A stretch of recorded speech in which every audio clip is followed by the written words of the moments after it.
Oh, good luck Speaking of with that. exciting insights from you.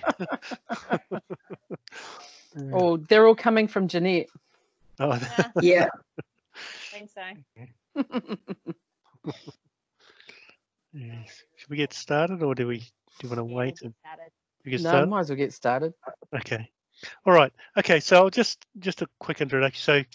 So welcome to this focus group interview.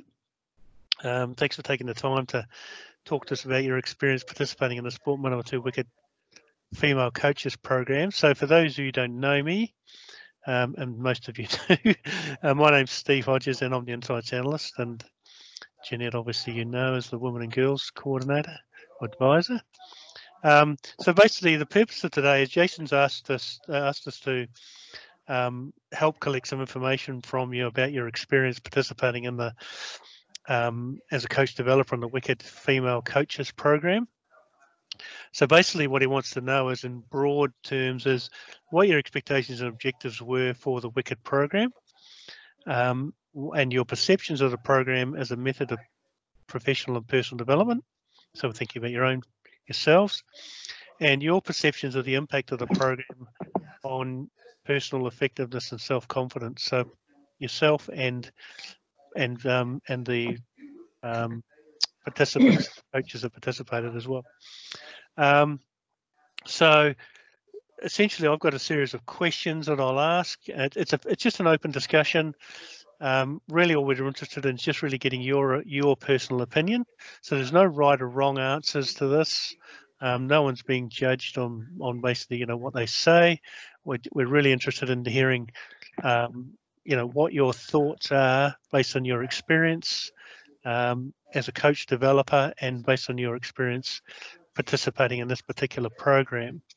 So as Jeanette's mentioned, we're going to record this session so that we can, so basically we can analyse the comments, and then we'll sort of formulate a report for Jason, which will obviously form part of his evaluation of the program,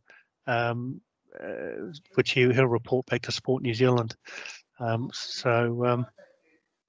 We're not going to use your names or anything in the report, so you can feel free. You can say pretty much whatever you like.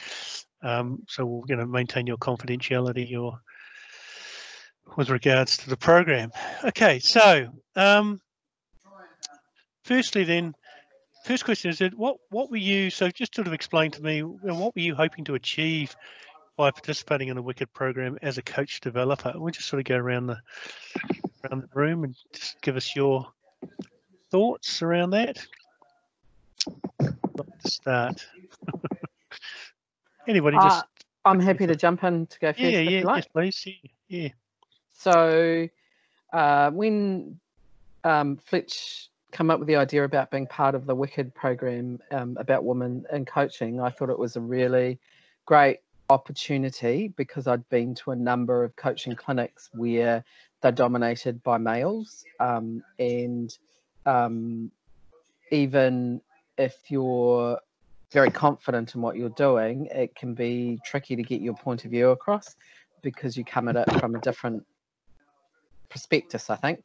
And so the idea of having clinics that were for women by women, I thought was a really cool concept. And for me, I was looking forward to the opportunity just to get some experience delivering clinics and programs. So, right. yeah. So you can just tell me a little bit more about when you talk about, the challenges about getting your opinions across as a female in a predominantly masculine sort of environment. Yep. So can you sort of expand on that a little bit? What do you see as some of the sort of challenges? What are some of the issues? I think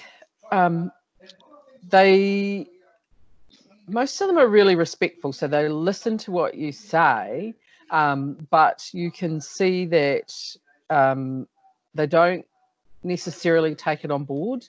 And because for many of them, they know each other from outside the clinic, so they'll come in groups, and so it's not that they stick to their groups, but they start talking amongst themselves. And you can be sitting in on the outside depending on what sport you're involved with. And I don't I don't think that they're aware that they. No, it's not dismissive. It's just that they go, "Oh, yeah, that's great," and then move on to the next point. Whereas they might discuss more in depth with somebody that they know or a sport they understand. Right. I'm not sure that they have a huge understanding about netball to start with. Yeah. And so that I think can be, and because it's seen as a predominantly female sport, they kind of go, "Oh, yeah, that's right, netball's for females." Right. Right. What's your the others, Carla? What's your thoughts on that? Have you had that sort of experience as well? Yeah, it is fairly similar, I think. One of my main reasons I went into it is I tend to sit back when I go to something and listen to everything before I talk, and then by that time it's either time to go or and I haven't said anything. And so for me it was to build my own confidence up. And being in a group that was all women was actually quite good because it was a bit more relaxing and I didn't have to feel intimidated by the guys that sort of jump right in all the time with everything, and they just naturally kind of take over everything. One of the other things I felt was really good was that it was a learning curve for me, that they didn't necessarily want to hear everything from me, but it was getting used to putting in a little bit, but then turning it back on them so that we got their input. And it took me a while to get that. I was just in the last one, sort of was suddenly clicked that I've got to turn it around, and Jeanette helped me a lot with that. So I was kind of disappointed when it sort of stopped, because I sort of just got into the role of feeling a bit more comfortable. I tend to overthink things and write 50 pages of notes. In reality, I needed like 6 lines or something like that. So I found it was quite good to break things down and turn it round on other people, which I think for coach developing is what you kind of need to do. Yes. So I mean, I'm hearing a lot of the sort of this confidence is a sort of I guess a challenge. Like, I mean, and I'm talking confidence in terms of willingness to express yourself and contribute to the discussion as something that I guess you've maybe found sort of traditionally been sort of challenging within and you felt that having a more female centric environment was probably enabled you or gave you a little bit more confidence. Would that be correct to say that gave you more confidence to? Did you and why was that, do you think? Why did you think that having a predominantly female centric environment gave you a little bit more confidence? I mean, confidence to express yourself, I mean. Well, I don't know. I mean, as far as I'm concerned, I think women tend to not sort of jump all over each other talking at the same time. So they're more liable to listen to everyone's ideas before they jump in with their one, which I think sometimes the guys will cross over each other. And I think the women were a little bit, maybe gentle is not the right word, but they listen a little bit more. I don't know. I just found it a lot easier. I found it very helpful. Right. Jeanette, I think too that the way that we set the program up, and I couldn't be at the first one because I was at the women's mountain bike skills session, but the way that it was set up, everybody knew that we were new to coach developing as well. So we put ourselves out there. They knew that we were being vulnerable because this is new to us and new, taking these workshops. So I think having all women there, they were quite understanding of that. Yeah. How did you feel about that, Carla? Yeah, definitely. I really think they did. Yeah. And even though some of them were, really sort of quite high up coaches in what they were doing, I know sometimes I get a bit intimidated because somebody coaches like with the guys rugby, that, everyone thinks, oh, top rugby coach is like right up here and, and I'm just a little swimming coach and I'm way down here and nobody cares about that. Whereas with the women, everybody it was all equal. There wasn't a sort of a sporting hierarchy. It didn't matter what sport it was.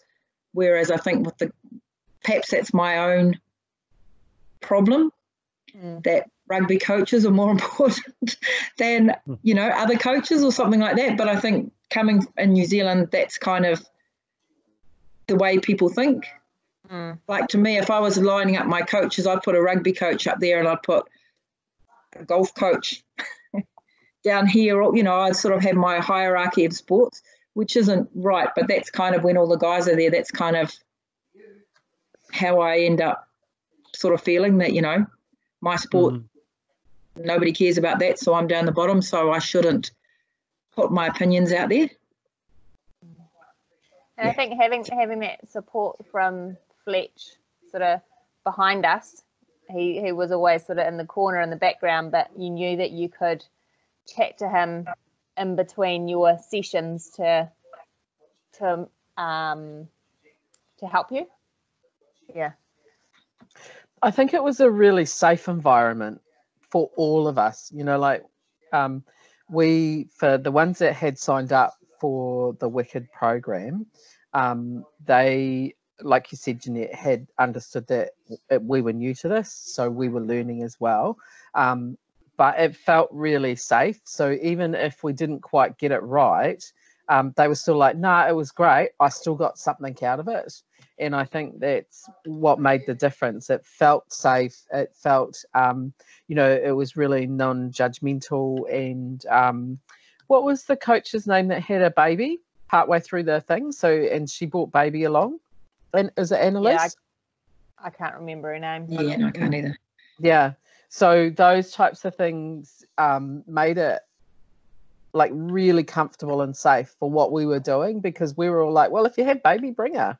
We won't care. There'll be lots of babysitters here. Yeah. So it was that understanding environment. So yeah, and for me it was a little bit tough because it was always on a Wednesday, and I had summer netball. But the ones that I had gotten to were just, I really enjoyed. So and I enjoyed it because it felt safe. And you're right, having Fletch there was really important, because it was, I think, one of the ones that I helped with. I got kind of stuck partway through, and I said to Fletch, what am I doing here? And he said, well, what's your end result? And I thought, that's it, right, I need to remember that. So that was good. So, I mean, I take it then that you would say that having a female environment, the women were a lot more empathetic, as opposed to, with respect to, I guess, understanding what your role is, and I guess, the position that you were in and so forth, as opposed to the men that potentially maybe a little bit more competitive, I suppose. And I think it's just that, men are naturally more dominant when it comes to voicing their opinions. And don't get me wrong, there's lots of females out there too. But in a male and female coaching course, probably 80% of the time it's the male that's dominating that conversation. And there's 80% males, I don't know how many times I went to a coaching course and there was me and maybe one other, So you'd go along to a coaching course and you get one or two female coaches there. The rest of them would be male. So it meant that they had a larger proportion of the say. Was that reflected in the way the programs were delivered as well, in terms of the coaching programs? Were they? I guess what I'm saying is, were they sort of fairly? Would you sort of say that they weren't very interactive? I would have thought those sorts of ones. Right. So how there was a little bit. No, there was some interaction, but I think if you, because often what you'd find is if you went into smaller breakout groups, we'd all be split up, and so you'd find one or two females in a different group, and then you'd have your say, and in the small group, and then the groups would come back and feed back to the larger groups. It was a traditional coaching course. But if most of the participants are male, most of the information or the feedback that you get comes from a male point of view as opposed to a female point of view. Mm-hmm. So I think it's trickier when you're, one or two in the minority. When you're in the minority, you sort of have your say in your point of view, but it can be overlooked for the majority. Okay. Yep. No, that's good. So what I want to do is I just want to get a little bit more, I guess, a sort of an overview in terms of how would you describe your experience of participating as a coach developer on the Wicked program? So just sort of thinking about your personal experience, and in some of you kind of you've given us some indication, but I guess based on what you expected and how it actually turned out for you, based on I guess what your perceptions were as in terms of how it might be, but how was it? How would you describe your experience? It was good, bad, or indifferent, I guess. For me personally, the experience was really beneficial. I hadn't facilitated or presented at a workshop like that before, so it was learning those little tricks and learning just to relax and actually don't be afraid to ask the participants. If they ask a question, put it back on them to the other participants, because you don't know everything, and I think in the end you just become more of a facilitator than a presenter at those sorts of things. So creating the environment that the participants feel safe to share their opinions or experiences, for me that was quite beneficial. Yeah. Good. Yeah. And putting myself out there to be recorded, who then actually, flex to watch that back and actually give me feedback after each workshop as well. Yeah. Cool. Yep. So it certainly helped your professional and personal development, you think? Oh, definitely. Definitely. Yeah. So for me, I did I know it was really tricky because I did the really first one, and then I think we had a couple coming up just at the end there that I was going, yes, I'll be able to get to those ones. And so one of the things that I learned from that very first one is that I can be too involved and not sitting outside, making sure I remember the direction I was heading. So it was about being a little bit more succinct, and exactly what Jeanette said, facilitating or allowing the participants to actually do all the, not the work, but just, come up with all the things that were going on. And so, less hands-on, more not observing, but just making sure things are moving along the way they should be. So I found that really good. I would just like to have done some more of it, really. So. Okay. Carla? Yep.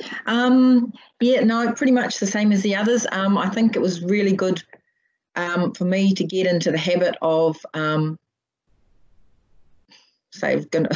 not the right words to say, talk once, listen twice. That's not what I mean. But I do a lot of training for my work, and I'm just pretty much talking to my swim instructors, which is a little bit different. So I'm used to standing up there and just going blah, blah, blah, blah, blah, blah, blah, blah. So it was, the best thing for me was to be able to just get my bullet points and then put it onto them and then listen and get them thinking about what they should have been doing and answering the questions, rather than me wanting to jump straight in and, well, it wouldn't have been the right answers in this case, for my opinion, which is only my opinion, and it's more important to get the others so that everyone's thinking. But I think I found the women were more happy with the cross-code coaching, more accepting of that, and I think they found that more useful than sometimes I feel with the guys. I think women were looking at it from the a slightly different angle than the guys do, and is kind of how I took it. I thought it was easier. So just explain to me a little bit more detail about what you're referring to. So you're talking about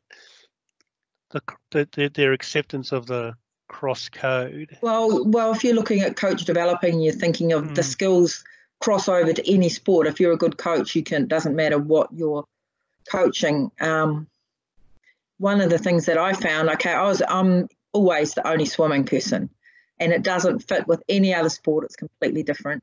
And I'm probably really good with my people skills and my soft skills.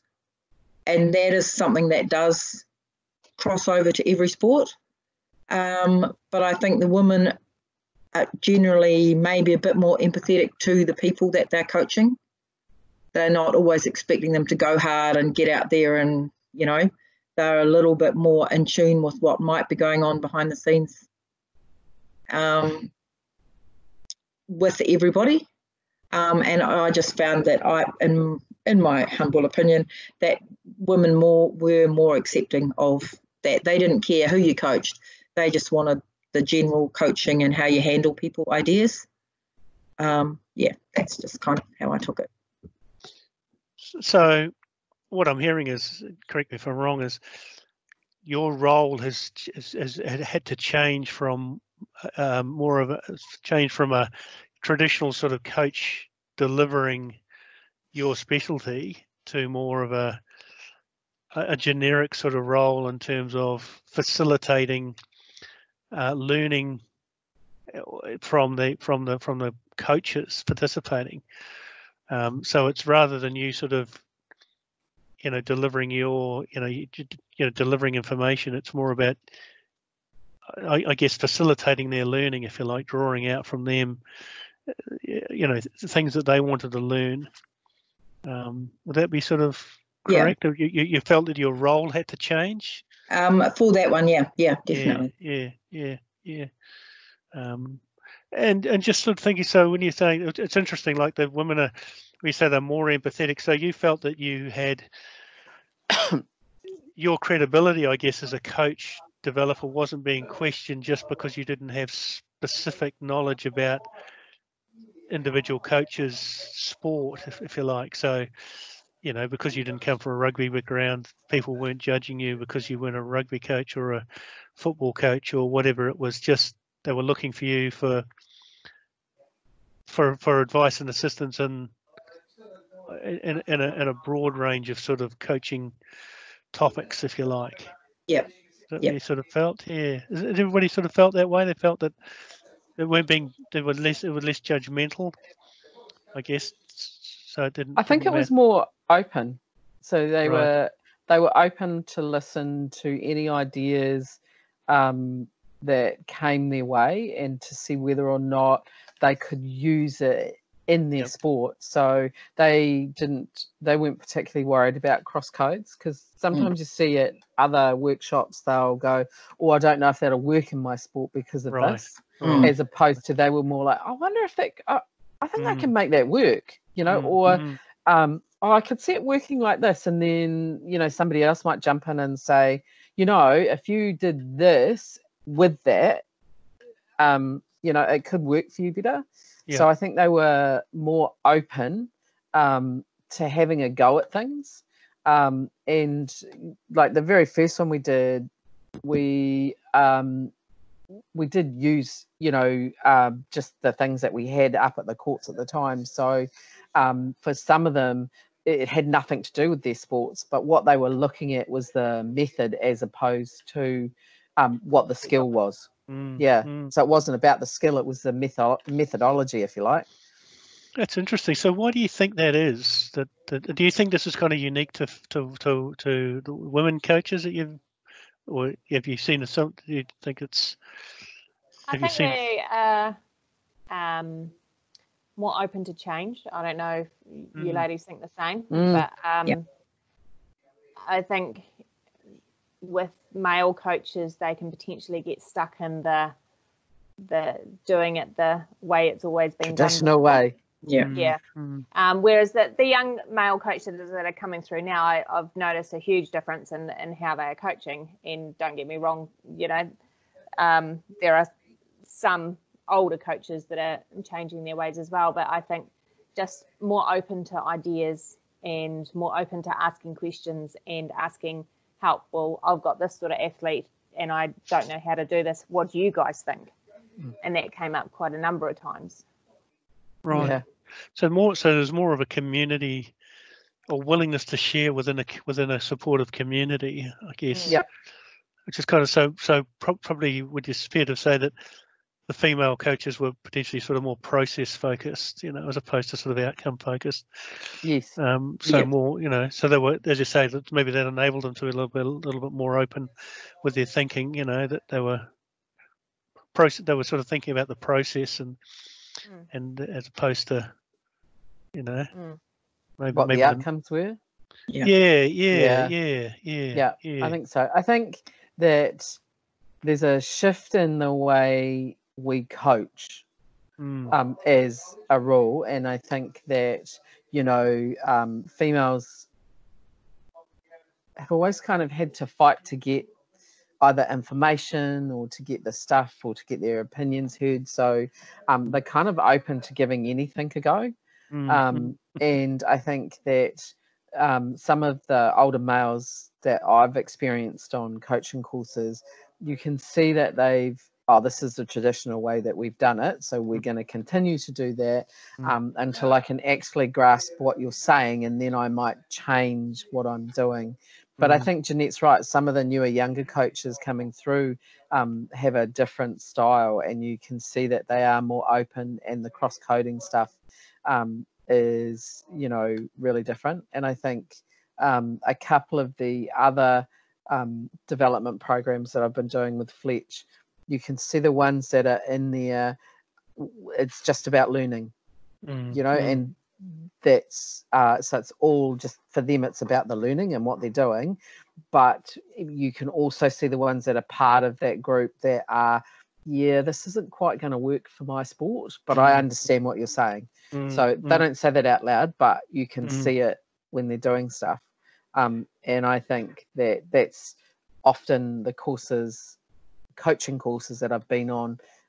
There's some more of those types of coaches where they're quite traditional and they're going, no, I don't think this is going to quite work for me. But you know, it's great that you've said that. Whereas I think all the females that came along to the Wicked program, they were just there to learn. They didn't, you know, they were going, actually, that might work for me. Oh, I don't know if it will, but if I take your idea and your idea, it could be great. I think they were also more accepting of taking everybody's ideas. It didn't matter whether it was an 18 or 17 or 18-year-old or a 60-year-old. They didn't care who the idea came from. They were thinking about the ideas and how they would work. Whereas sometimes I feel with the guys, if you've got an old guy that's been coaching high level for, you know, a lot of years, you can just see them pretty much shut off sometimes. They're not interested in that. And that's interesting. Yeah, that's an interesting point, actually.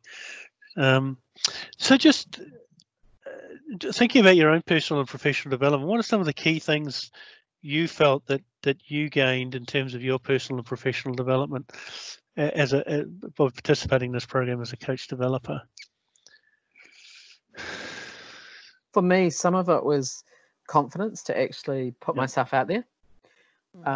And I also think Carla's point about being really succinct and, you know, understanding that you can talk less and utilize the people that are there on the course better. So, you know, it's not actually about you standing out there, delivering all the information and then saying, you know, we're done. It's not actually, here's the first point that we're making. What do you guys think?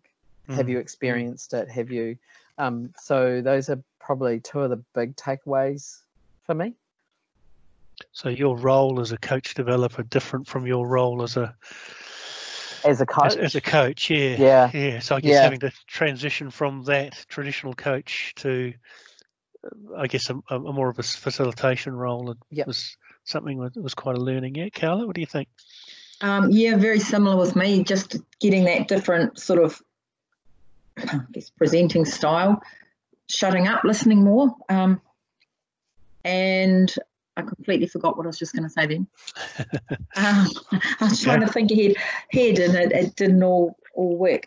But a bit more confidence in realising that I do actually know a lot more than I give myself credit for.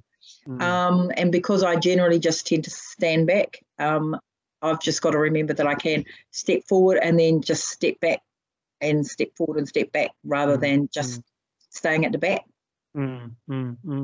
Jeanette? Yep. I think for me, and I don't know, I'm slightly different to these guys. I find that to start with, I had to stand up and talk and say everything and know everything. But then I actually sort of a light bulb moment went off in my head, and it's just like when I am coaching. So, asking the questions, getting them to figure out, giving them some information, but then getting them to figure out their own ideas. So in the end, I found it quite similar to if I was coaching. I think that's a good way to put it, Jeanette.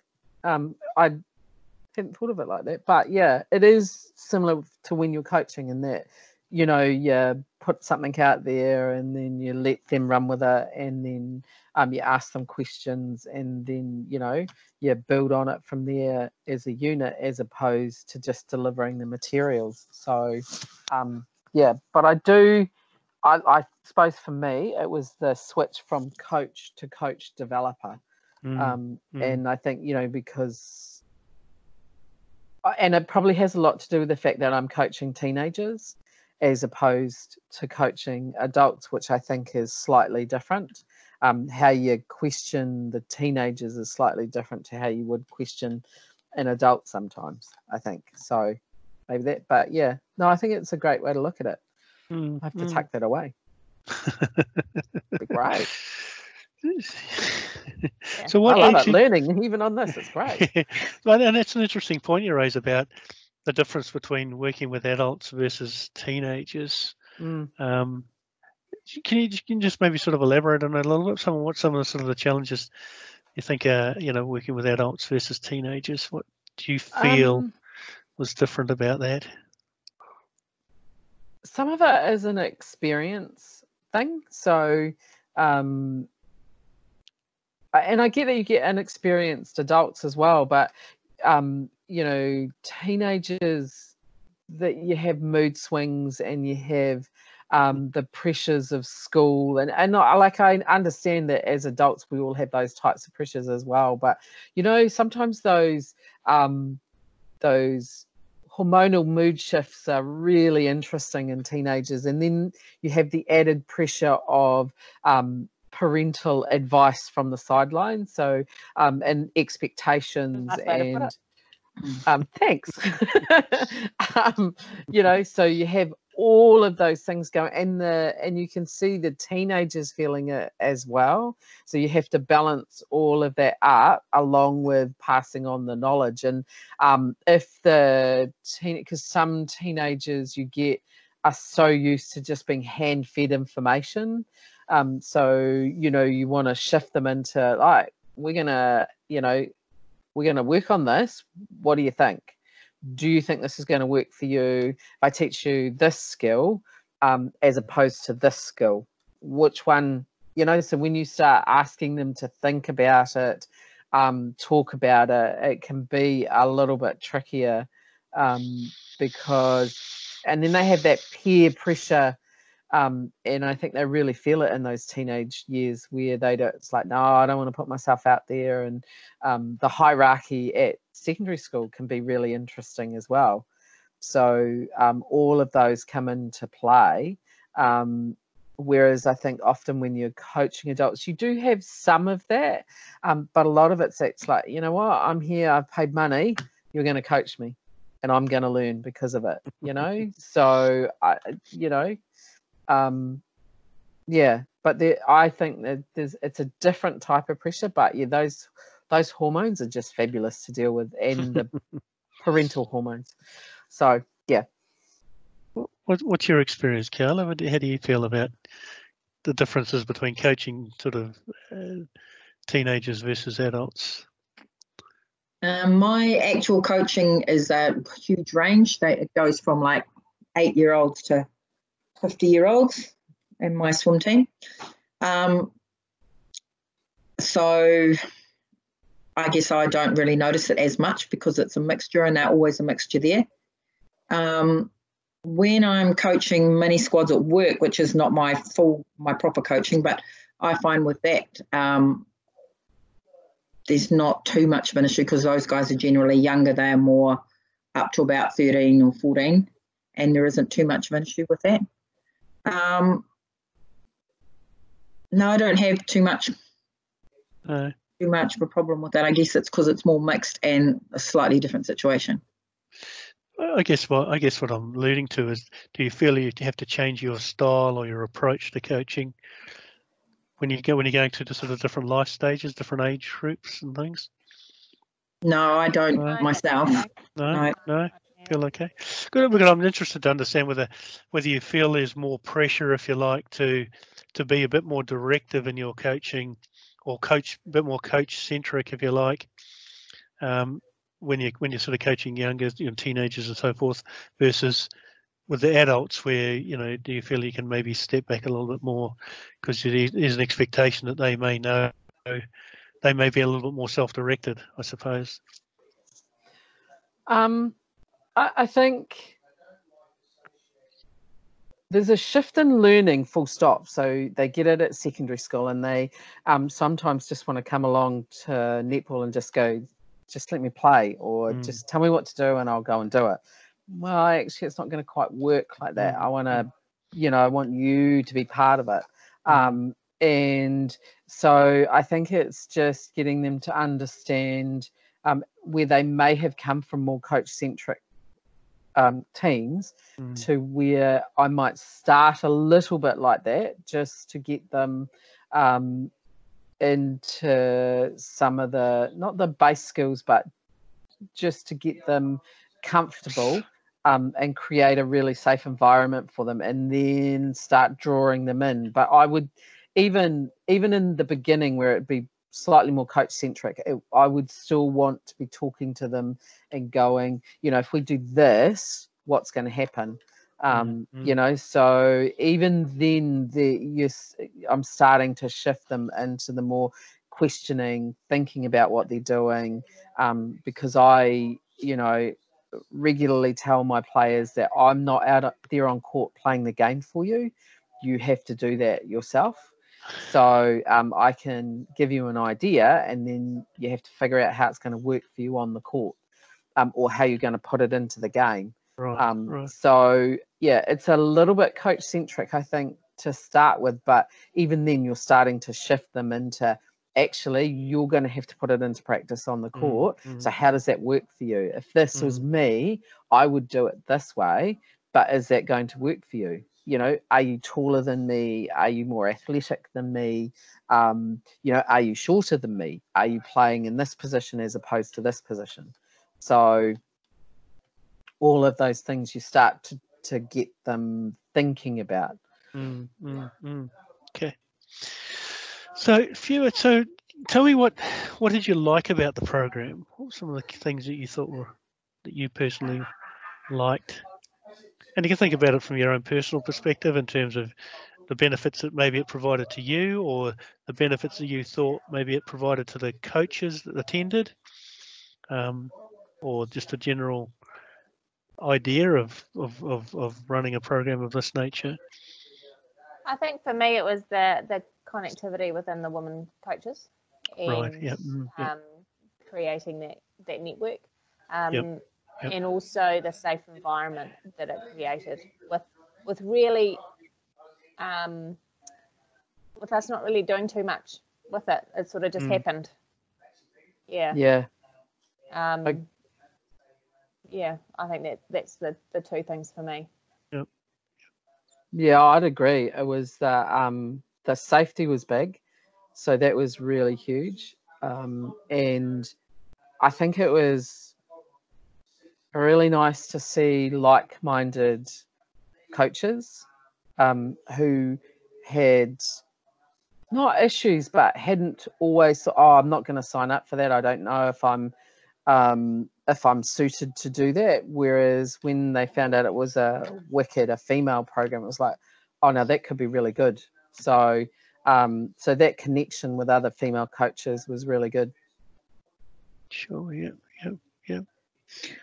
Carla? Yeah, no, the same. I think it was just a very comfortable setting, and I was surprised how much difference it made to me because I've got 5 brothers. I'm used to being around guys all the time, Right. and survival of the fittest. You fight your way out of something, and I haven't always been that comfortable around big groups of women because it wasn't natural for me until I'd sort of left home. But I think, everybody was just so open to wanting new ideas that everything just kind of clicked and worked. And I was, really disappointed when it sort of came to the end and we didn't get our last meeting because I think everyone had just sort of got into it. So, it would be really good if it could continue or, maybe start with a different group of people or whatever, because I think it was just starting to do some real good. Yeah, agreed. Cool. Okay. So you'd be keen to see it continue on and do more sessions and things. Yeah. So maybe absolutely. build on that community, those networks and things. Definitely. Yeah. See some real value on that. Okay. Oh, that's good to know. So just on the flip side, then, what didn't you like about the program, or not so much what you didn't like? Maybe thinking about what could, I guess what could you improve on, I suppose, if you had the opportunity. Being there more often would have been good. Yeah. So how long did it get? How many sessions? So there was 3 sessions with it in total. Is that right? Yeah. Ended up with 3. Yeah. So I did 1 and I missed the other 2. Right. So, but yeah. Okay. More sessions. More sessions would have been good. And not on a Wednesday because that was right. It wasn't an ideal day either, but I guess there's never an ideal day. But maybe different forms of we're all doing Zoom now. Yes. So maybe looking at different platforms that we can do the sessions on. So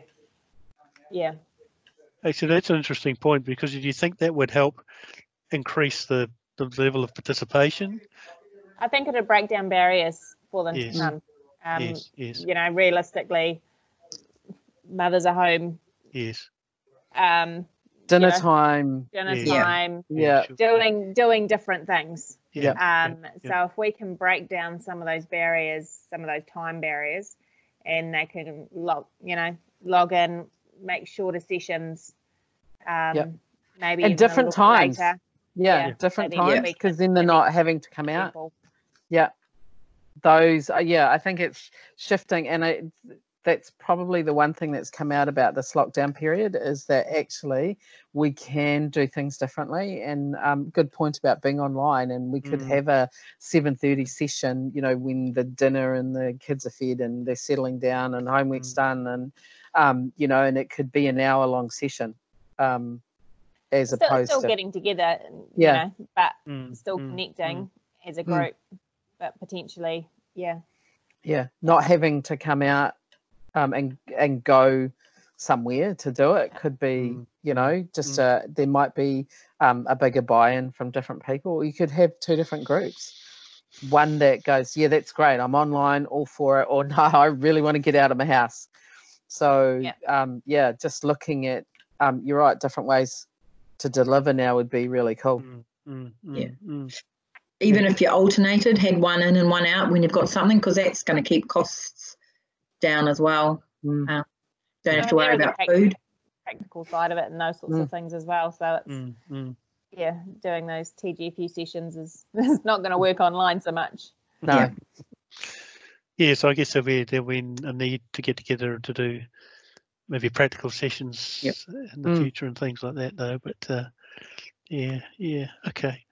All right. Look, I mean, that's great. I think there's lots of information. Is there anything else there that do you think that you'd like to add? Anything else that we'd like to sort of make a comment about? I guess, sorry, there was one other thing. Just Just sort of maybe describe, because you mentioned it before, but just interested to understand, from your opinion, how do you feel about the level of support that you receive from the facilitator, Jason? He's interested to know as well. No, it was true. No, Fletch was really good. I found him really good to deal with on the night and beforehand. So, some of the prep work and because, feeling a little bit nervous about doing it all. But was found him really approachable and really good at sort of keeping me on task, which was good. Cool. Yeah, Carla? Yeah, no, I think he was great. You knew that he was always there because he's always, put the offer of help out. And I don't know if I ever actually asked him away from the situation, but, before the meeting, I'm happy to talk to him and know that whatever we said, he didn't make you feel like an idiot. He was, had a really good way of putting it back so that to put us back on track if we went wrong. Not say, oh, that's completely wrong, you need to do it like this. It was just, he's got that down where he can, give you the feeling of support and just gently turn you back around to where you need to go. Right. And I felt that was really good. Cool. Jeanette, generally? Yeah, good. What I think his feedback, it was honest. He was really good at giving you feedback and telling you, maybe you should think about another way to do this, or what could you have done to improve that situation. So,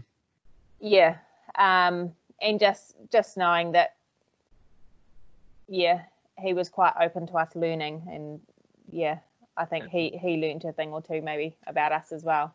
So he said that in one of our sessions. He said actually he didn't think there was a major difference between female and male coaches. He said from just doing this, he said there's a big difference in how females look at those coaching courses. And I remember Fletch saying that he'd learnt quite a bit from actually being an observer. So and I think that was really great that he would give us that feedback.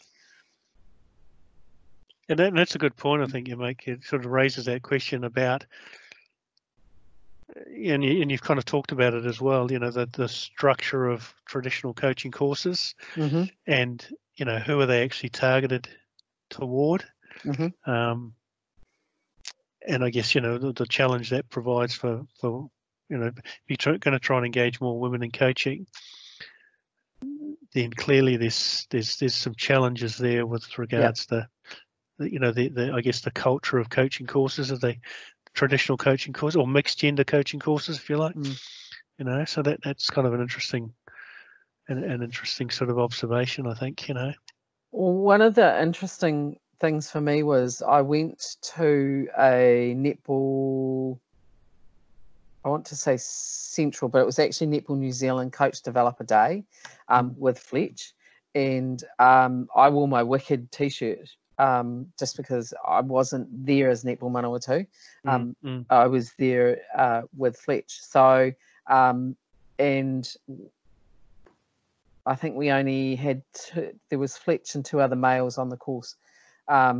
So I was in my Wicked, and all the females that were coaches on that were just like, wow, that's fantastic, because they wanted to know what the shirt was about, what we'd been doing. And so they were really interested in the actual program itself. Right. And, we were saying that it was, and it was, we were in a netball setting, so they were mainly female coaches, but they were just really impressed that we'd had a specific coaching course designed to support women.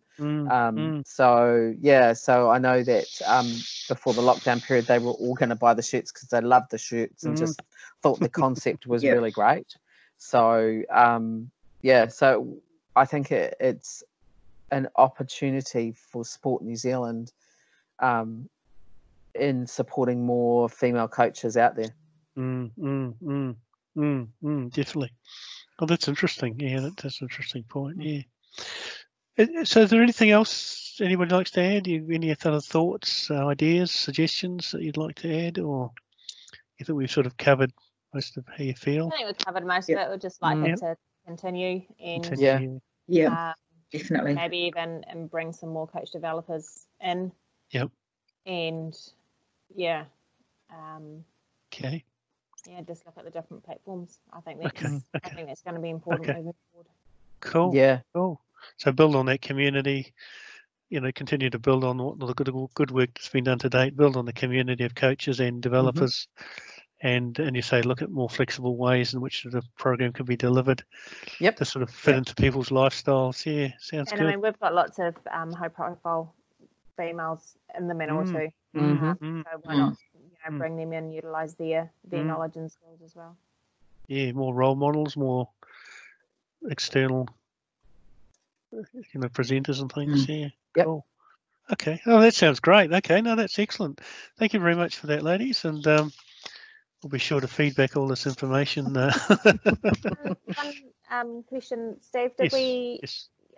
get many replies from the survey? We've had 6 out of 19 so far. It's a little disappointing. I mean, Jason wasn't too optimistic that we'd get a great deal. I thought we might get it probably half. I think there's a reminder going tomorrow, off the top of my head, another reminder email going out to the coaches tomorrow. So, I'd like to think we get another, 4 or 5. Would be good if we got 10. I think it's about 50%, just over. That would give us an idea then of what their thoughts were about the program. So hopefully we'll get a few more. Yeah. Awesome. Yeah. Cool. Yep. Well, thank you very much, ladies. That's very Excellent. interesting. Excellent. Yep. Cool. No, that's good. you. Thank you. Thank you. you. Hello, Thanks, Bye. guys. See Bye. you. Bye.